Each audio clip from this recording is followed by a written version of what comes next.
Bu.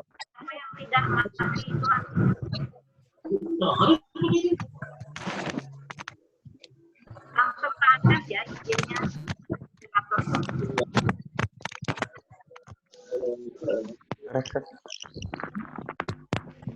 Maaf buat teman-teman yang tidak belum waktunya berargumentatif, mungkin bisa di-mute dulu supaya tidak tercampur suaranya. Sudah bisa.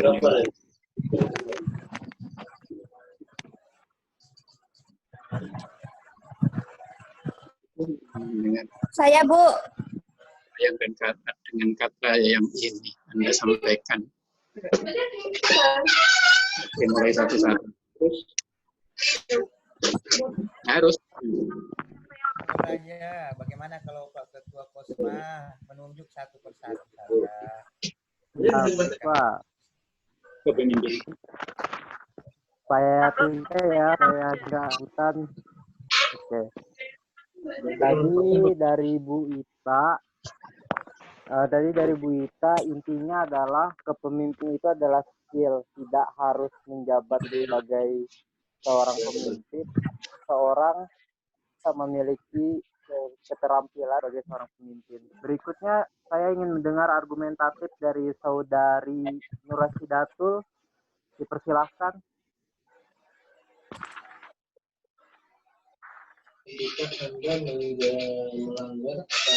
Mendengar kata kepemimpinan terbayang ingin Anda sampaikan.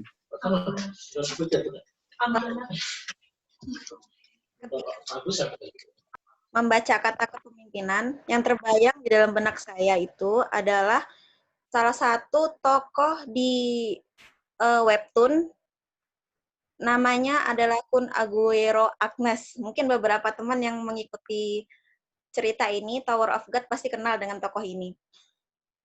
Tokoh ini memiliki karakter yang sangat kuat dalam kepemimpinannya.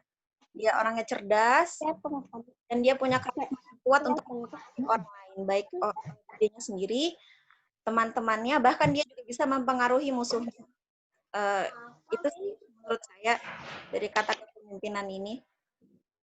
Mungkin teman-teman yang lain bisa menambahkan.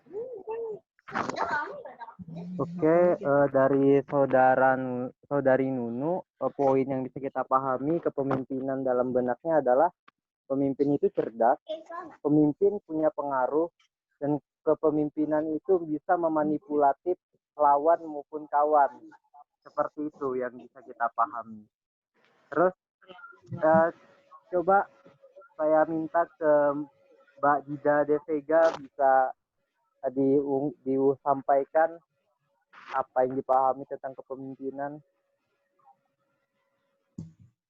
Assalamualaikum warahmatullahi wabarakatuh. Waalaikumsalam warahmatullahi wabarakatuh. Menurut saya ambil poin dari kepemimpinan adalah seseorang yang kreatif, mempengaruhi, bisa menerima resiko yang dia bisa ambil, tidak memihak kepada kepentingan pribadi. Mungkin poin yang saya ambil seperti itu. Bisa sekali lagi, Mbak?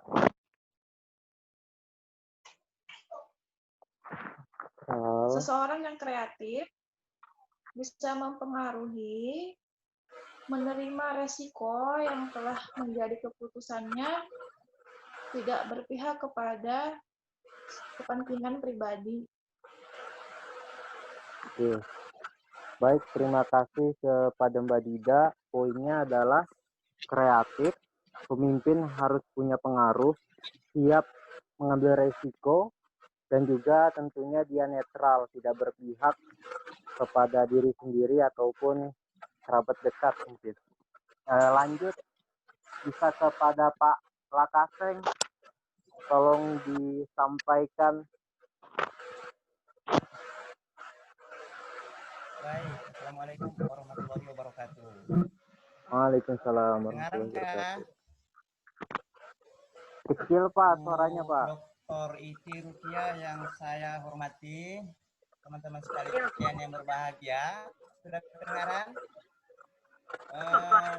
Yang terbenak di pikiran saya kalau berbicara tentang kepemimpinan berarti ada pemimpin, ada bawahan, ada pengikut, ada anggota. Ya, kemudian seorang pemimpin itu memiliki beberapa fungsi. Yang pertama, dia mengarahkan kepada satu tujuan tertentu yang akan dituju sebuah organisasi. Dia mengarahkan, memberi motivasi, sehingga secara teori kepemimpinan itu adalah seni mengelola sebuah organisasi untuk menuju satu tujuan tertentu yang disepakati dalam sebuah organisasi. Mungkin seperti itu, mudah-mudahan bisa didengar. Lupa Pak Andas. Mohon maaf sebelumnya, mohon maaf lahir batin semuanya. Baik, Pak. Assalamualaikum Pak Andas. Dengaran Pak Andas? Waalaikumsalam. Baik, terima kasih. Bisa kita pahami ya poin dari Pak Kaseng. Kalau bicara tentang kepemimpinan, berarti ada pemimpin, ada anggota. Pemimpin juga bisa mengarahkan dan tentunya bisa memotivasi. Intinya adalah pemimpin itu adalah seni untuk mencapai suatu visi yang telah ditetapkan. Oke, terima kasih kepada Pak Lakaseng. Kita lanjut kepada Mbak Dana. Dipersilakan Mbak Dana. Oke, terima kasih. Assalamualaikum warahmatullahi wabarakatuh. Waalaikumsalam warahmatullahi wabarakatuh. Melihat dari definisi teman-teman tadi, saya jadi teringat salah satu businessman yang ada di Cina. Mungkin teman-teman kenal dengan Jack Ma. Ketika itu ya salah satu pengusaha di Cina yang ketika itu beliau menjadi seorang guru. Tapi ketika menjadi seorang guru ada keinginan untuk melakukan hal yang lebih dari itu. Nah, bagaimana dia memimpin dirinya sendiri ketika orang mengatakan bahwasanya apa yang ia lakukan itu tidak mungkin. Tapi karena dia mampu memimpin diri sendiri, kemudian itu menjadi motivasi buat dia tersendiri untuk mengembangkan apa potensi diri yang ada di dalam dirinya sendiri. Jadi ketika muncul kata pemimpin, yang pertama harus kita lakukan, kalau menurut saya pribadi, bahwasanya bagaimana kita mampu memimpin diri kita sendiri untuk mampu menjadi pemimpin bagi orang lain. Ketika misalnya ada yang mengatakan bahwa kita mampu atau kita tidak mampu, itu menjadi amanah ketika nanti kita menjabat sebagai pemimpin dan mengarahkan mereka kepada hal-hal yang lebih inovatif dan kreatif. Saya kira itu. Oke, terima kasih Mbak Dana. Poin yang bisa kita pahami, konsep untuk melampaui batasan sampai titik maksimal. Menjadi leader itu adalah sebuah amanah atas apa yang orang percayakan kepada diri kita. Oke, terima kasih kepada Mbak Dana. Kita lanjut kepada Syekh Kabir, Pak Alimuddin Samad, dipersilahkan.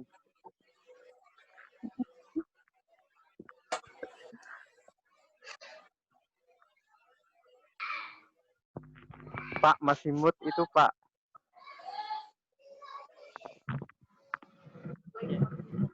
Bismillah, Assalamualaikum warahmatullahi wabarakatuh. Waalaikumsalam.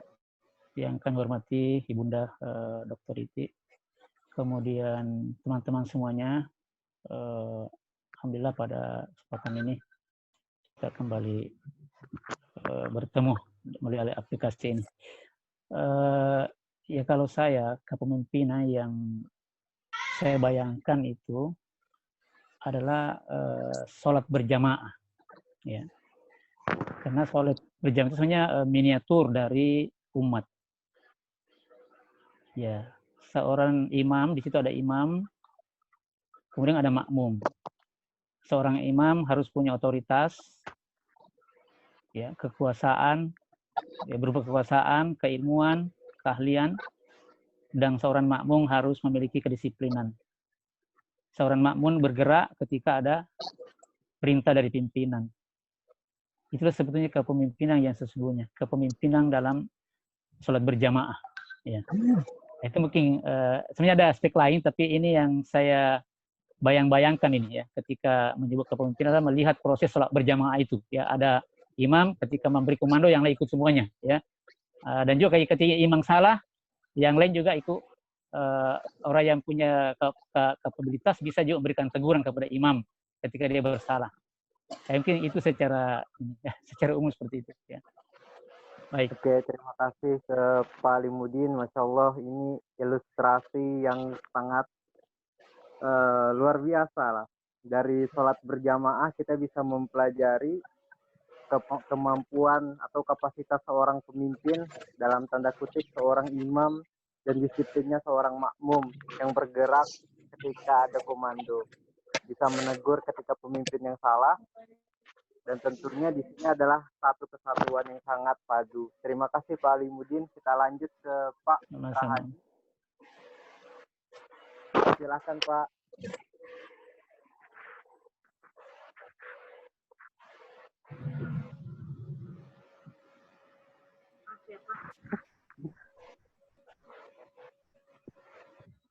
Baru berapa?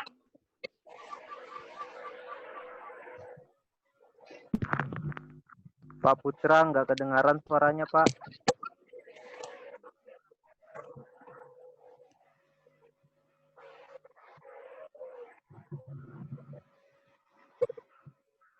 Cek. Pak Putra, suaranya nggak keluar Pak. Cek. Ya, silakan. Ya. Bismillah, Assalamualaikum warahmatullahi wabarakatuh. Saya pengen sedikit saja. Kalau saya pribadi membedakan dulu tuh pemimpin apa, kepemimpinan apa. Kalau pemimpin yang tersirat dalam benak saya adalah orang yang memimpin atau leadership, atau orang yang mempunyai kuasa dalam sebuah lembaga. Sedangkan kalau kita ditanya, menurut saya kepemimpinan itu adalah segala upaya bersama yang dilakukan oleh suatu lembaga untuk memanfaatkan SDM, SDA, atau semua yang ada di lembaga itu guna mencapai tujuan yang telah disepakati bersama. Itu kepemimpinan. Sedangkan pemimpin adalah orang yang mempunyai otoritas tertinggi. Segala keputusan ada di tangannya setelah mendengar masukan-masukan kondisi dan situasi di sekitar. Seperti itu. Terima kasih. Terima kasih Pak Putra. Poinnya adalah pemimpin adalah orang, kepemimpinan, kemampuan menggunakan sumber daya untuk mencapai tujuan. Ini waktunya nanti habis, nanti bisa dilanjut. Tapi kita selesaikan dulu. Lanjut ke Pak Arnani. Dipersilahkan Pak. Alhamdulillah.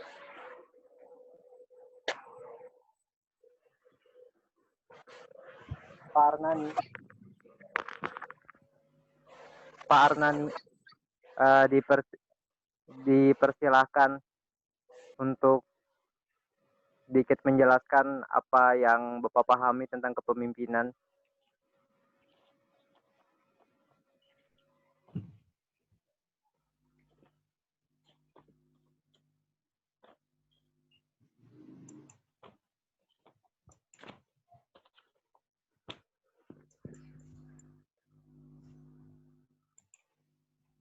Belum Pak, masih kemut itu Pak. Masih mute. Ini mana Pak? Gimana? Silakan. Oke. Ya sudah Pak, Oke. Pertama saya mengucapkan terima kasih dan mengucapkan selamat Hari Raya Idul Fitri 1 Syawal 1441 Hijriah. Yang kedua,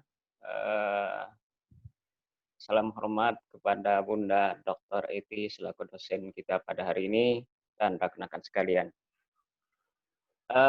Berkaitan dengan kata kepemimpinan, kalau membayangkan ya dari benak kita, bagi saya kepemimpinan itu muncul terbayang bagaimana seseorang mengelola sumber daya orang, atau bagaimana mempengaruhi orang untuk melakukan sesuatu tujuan, keinginan sehingga tercapai suatu tujuan. Tetapi kalau kita ketahui bahwa kepemimpinan itu kan ada yang formal, ada yang non formal. saya menggambarkan non formal, khususnya bagaimana seseorang sebagai pemimpin, sebagai kepala keluarga, tentunya dia punya kewajiban memimpin anak-anaknya, termasuk juga istrinya, sehingga mencapai keluarga yang sakinah, mawaddah, warahmah. Saya kira begitu, Mas Andas. Terima kasih. Baik, Pak Arnani, yang poin yang bisa kita pahami, kepemimpinan itu tentang bagaimana mengelola sumber daya, baik sumber daya manusianya, sumber daya alam maupun sumber daya yang lainnya. Pemimpin juga harus punya pengaruh untuk mencapai visi.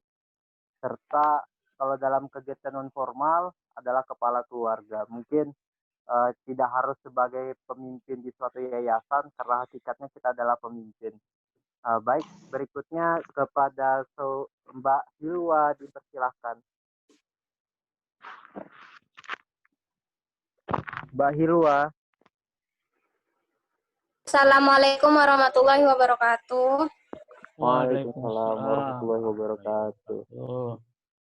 Pandangan saya tentang kepemimpinan ialah adanya komunikasi yang baik dan pengambilan keputusan yang tepat.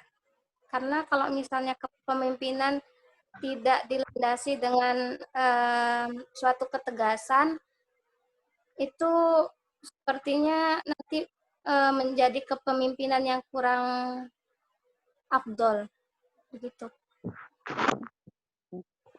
Baik, bisa dipahami inti dari kepemimpinan menurut Mbak Hilwa harus ada komunikasi supaya bisa tercapainya suatu keputusan yang bijak. Karena keputusan tanpa ketegasan itu bisa seperti tawar-menawar di dalam perdagangan. Oke, kita lanjut kepada Pak Syahril. Dipersilakan Pak Syahril. Assalamualaikum warahmatullahi wabarakatuh. Waalaikumsalam warahmatullahi wabarakatuh. Baik, terima kasih. Kalau menurut saya arti atau pengertian dari sebuah kepemimpinan itu adalah sebuah kemampuan atau kekuatan dalam diri seseorang untuk mempengaruhi orang lain dalam hal bekerja, di mana tujuannya adalah untuk mencapai target atau organisasi yang telah ditentukan sumber daya masyarakat. Terima kasih, Mas Andas.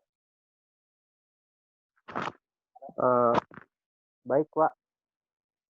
Suaranya tadi terlalu kecil, tapi saya bisa tangkap intinya. Intinya adalah kepemimpinan itu kemampuan untuk mempengaruhi orang lain, baik sumber dayanya untuk mencapai visi. Mungkin poinnya seperti itu yang bisa saya tangkap. Terima kasih Pak Syahril. Kita lanjut ke Bunda Rika.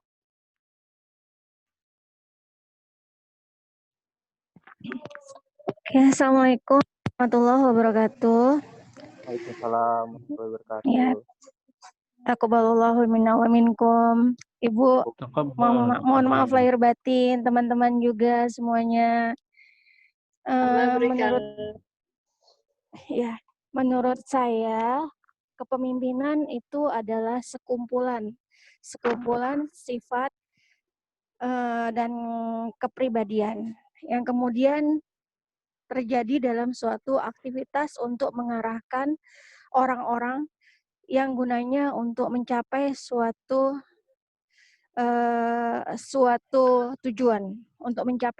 tujuan dalam sekelompok orang-orang tersebut.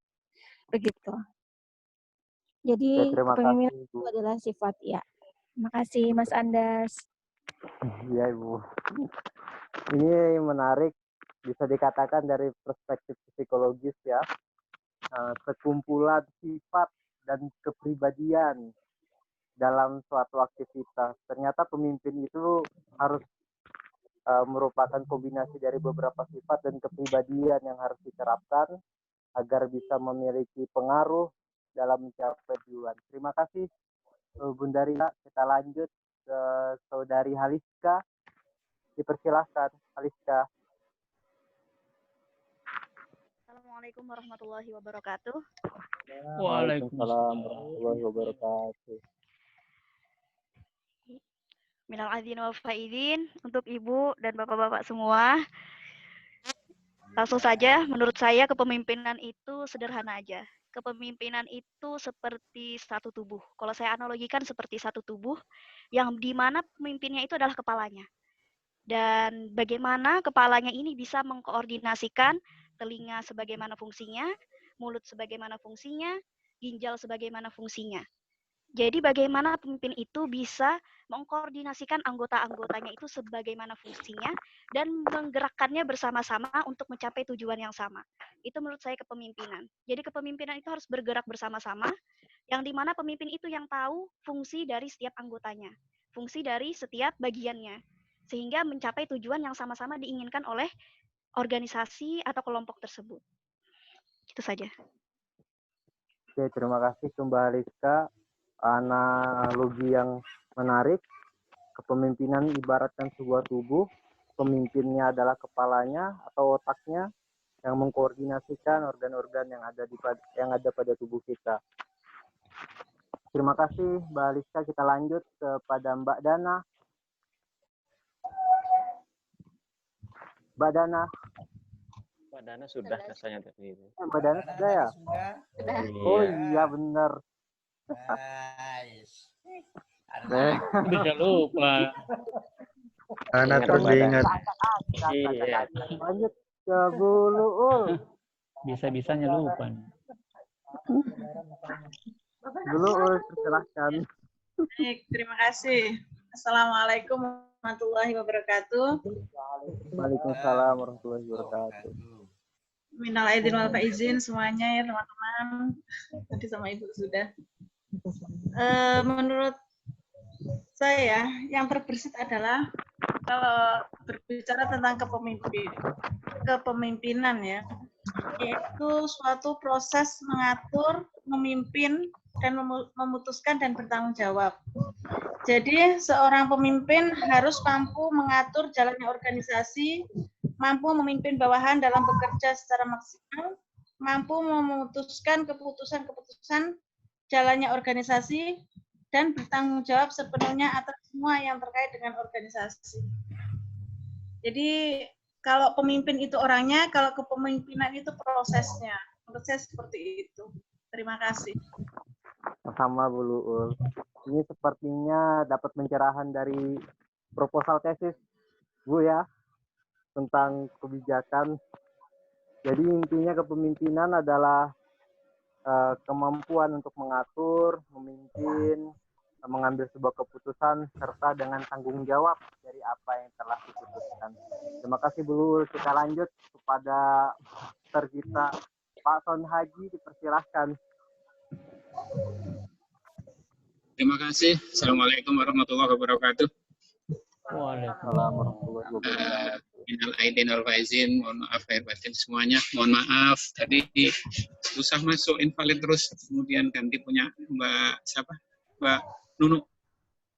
Alhamdulillah bisa masuk.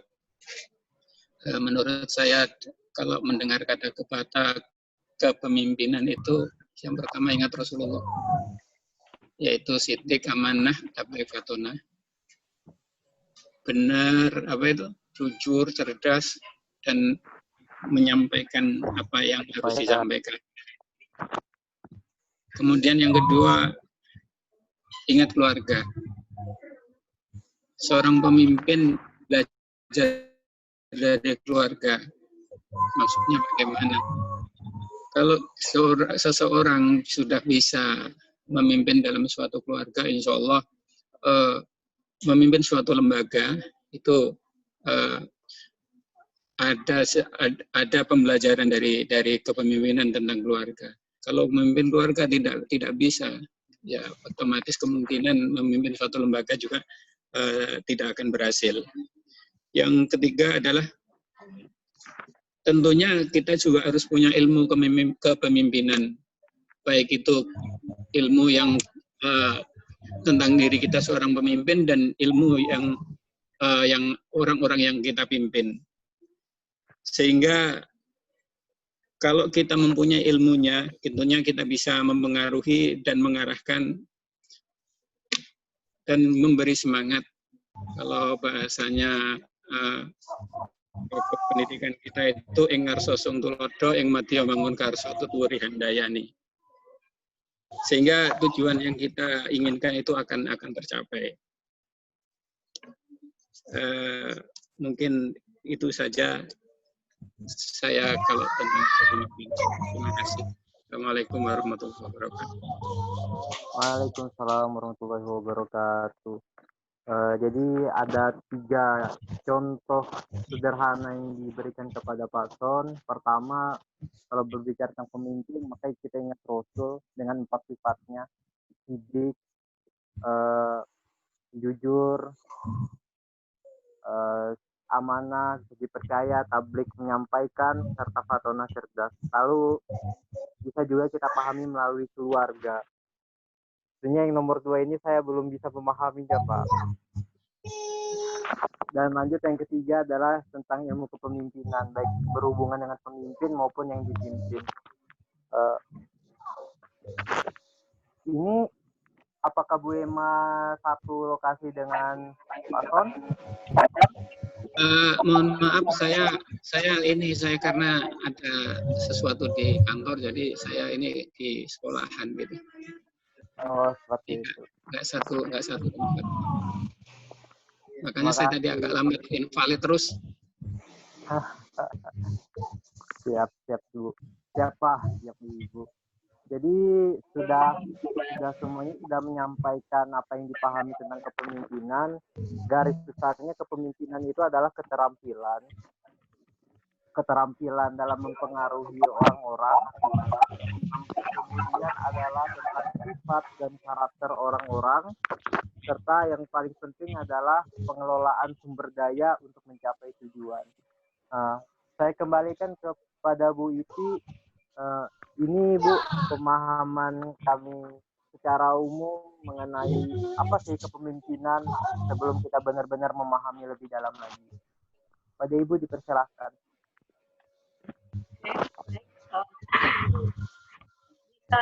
Bisa next ya, materinya.